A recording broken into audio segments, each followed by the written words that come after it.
Este podcast é uma gentileza de Julieste Logística. Há mais de uma década transportando. 27 3228 0586.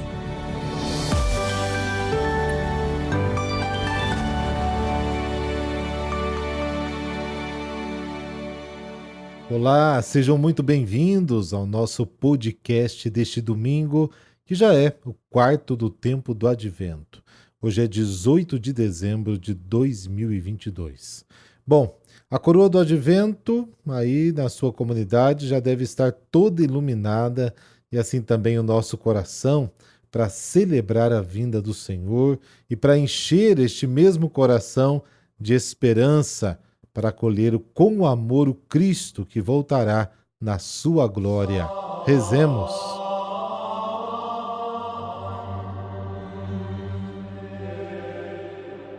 Pelo sinal da Santa Cruz, livrai-nos Deus, nosso Senhor, dos nossos inimigos. Derramai, ó Deus, a vossa graça em nossos corações, para que, conhecendo pela mensagem do anjo a encarnação do vosso Filho, cheguemos por sua paixão e cruz à glória da ressurreição. Amém.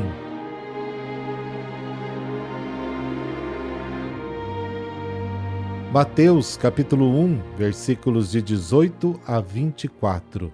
O Senhor esteja convosco, Ele está no meio de nós.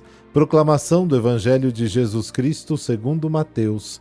Glória a vós, Senhor. A origem de Jesus Cristo foi assim. Maria, sua mãe, estava prometida em casamento a José e antes de viverem juntos, ela ficou grávida pela ação do Espírito Santo.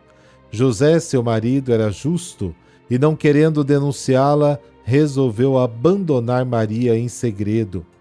Enquanto José pensava nisso, eis que o anjo do Senhor apareceu-lhe em sonho e lhe disse: José, filho de Davi, não tenhas medo de receber Maria como tua esposa, porque ela concebeu pela ação do Espírito Santo. Ela dará à luz um filho, e tu lhe darás o nome de Jesus, pois ele vai salvar o seu povo dos seus pecados. Tudo isso aconteceu para se cumprir o que o Senhor havia dito pelo profeta: eis que a virgem conceberá e dará à luz um filho. Ele será chamado pelo nome de Emanuel, que significa Deus está conosco. Quando acordou, José fez conforme o anjo do Senhor havia mandado e aceitou sua esposa. Palavra da salvação. Glória a vós, Senhor.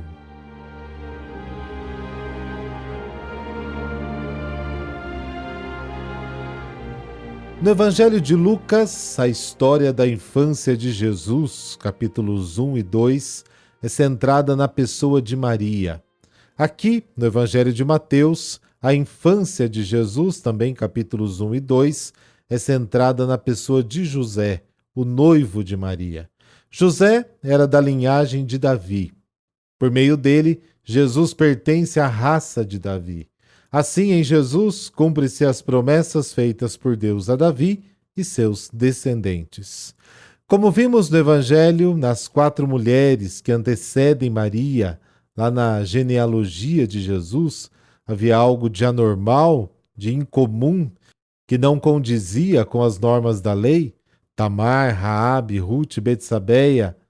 O Evangelho de hoje nos mostra que também em Maria havia algo de incomum, contrário às leis da época. Aos olhos do povo de Nazaré, ela parecia grávida antes de conviver com José. Nem as pessoas, nem o futuro marido sabiam a origem dessa gravidez.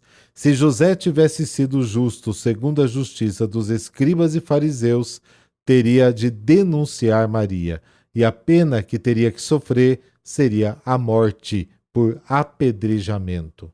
José era justo, sim, mas sua justiça era diferente. Ele já praticava de antemão o que Jesus ensinaria mais tarde: se a vossa justiça não exceder a dos escribas e fariseus, jamais entrareis no reino dos céus. Mateus capítulo 5. É por isso que José, não entendendo os fatos e não querendo repudiar Maria, decidiu demiti-la em segredo. Na Bíblia, a descoberta do chamado de Deus nos fatos da vida ocorrem de várias maneiras. Por exemplo, através da meditação sobre a realidade, Lucas capítulo 2, através da meditação sobre a palavra, Atos capítulo 15, capítulo 17, através dos anjos. Aliás, a palavra anjo significa mensageiro, aqueles que ajudam a descobrir o significado dos fatos, Mateus 28. José foi capaz de perceber o significado do que estava acontecendo com Maria através de um sonho. No sonho, um anjo usou a Bíblia para esclarecer a origem da gravidez de Maria. Veio da ação do Espírito de Deus. Quando tudo ficou claro para Maria, ela disse: aqui está a serva do Senhor. Faça-se em mim segundo a tua palavra. Quando tudo ficou claro para José, ele tomou Maria como esposa e eles foram morar juntos. E graças à justiça de José, Maria não foi apedrejada até a morte e Jesus continuou a viver em seu ventre. E a nossa justiça? Vai de acordo com a dos homens ou temos algo a mais a oferecer para as pessoas que convivemos? A justiça de Deus é quem nos orienta de verdade?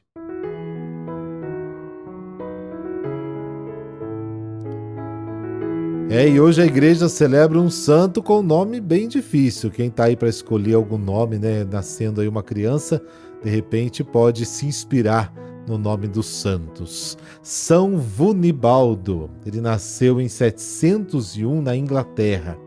Era filho do rei São Ricardo, irmão de São Vilibaldo e Santa Valburga. Em 720, partiu com o pai e o irmão em peregrinação para a Terra Santa, passando antes por Roma. Mas seu pai adoeceu durante a viagem e morreu na cidade italiana de Lucca. Os dois irmãos ficaram juntos em Roma por 2 anos e depois seguiram rumos diferentes.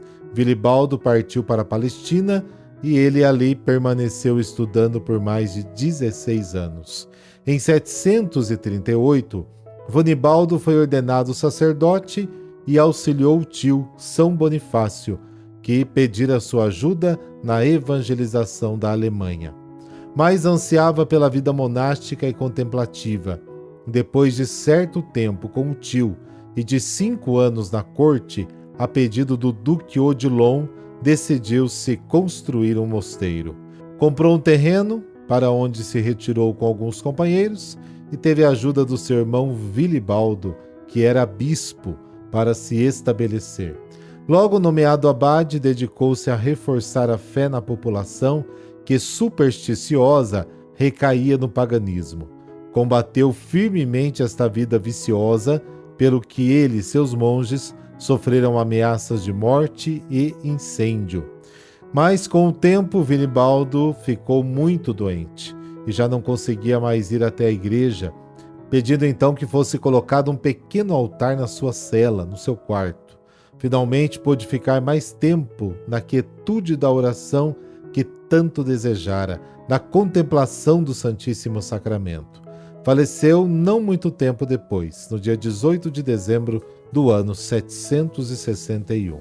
Sua irmã e biógrafa, Santa Valburga, relatou com detalhes os prodígios que aconteciam na sua simples presença, prodígios estes confirmados por outros registros e pela tradição oral.